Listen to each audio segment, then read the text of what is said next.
أهلا بكم في حلقة جديدة من بودكاست قلب هادئ، المكان اللي بنحاول فيه نقف شوية وسط زحمة الحياة، ناخد نفس عميق ونسمع صوتنا الداخلي ونتكلم مع نفسنا بصدق ونفتكر إن أبسط لحظة هدوء ممكن تغير جوانا كتير. مرة لقيت مراية صغيرة كنت شايلاها في الشنطة من زمان ونسيت إنها موجودة.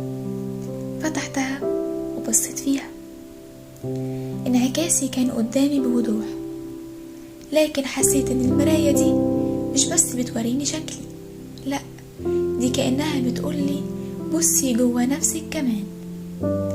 احنا في زحمة الحياة ساعات بننسى نقف ونسأل نفسنا انا عامل ايه؟ هل انا راضي عن خطواتي؟ هل في حاجة محتاجة تتغير؟ المراية الصغيرة دي فكرتني ان المواجهة مع النفس مش سهلة بس ضرورية.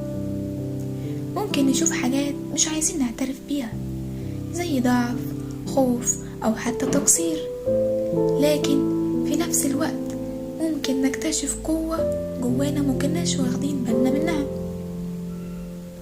الجميل ان المراية عمرها ما بتكذب، بتديكي الحقيقة زي ما هي، والمواجهة دي بداية أي تغيير حقيقي.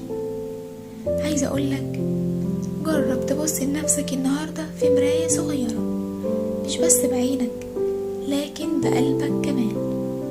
يمكن تلاقي إنك محتاج تسامح نفسك أو تبدأ من جديد، أو حتى تفرح بنفسك عشان خطوة صغيرة عملتها. المراية مش دايما قاسية، ساعات بتكون أقرب صوت حقيقي جواك، لأنها بتفكرك إنك لسه موجود ولسه تقدر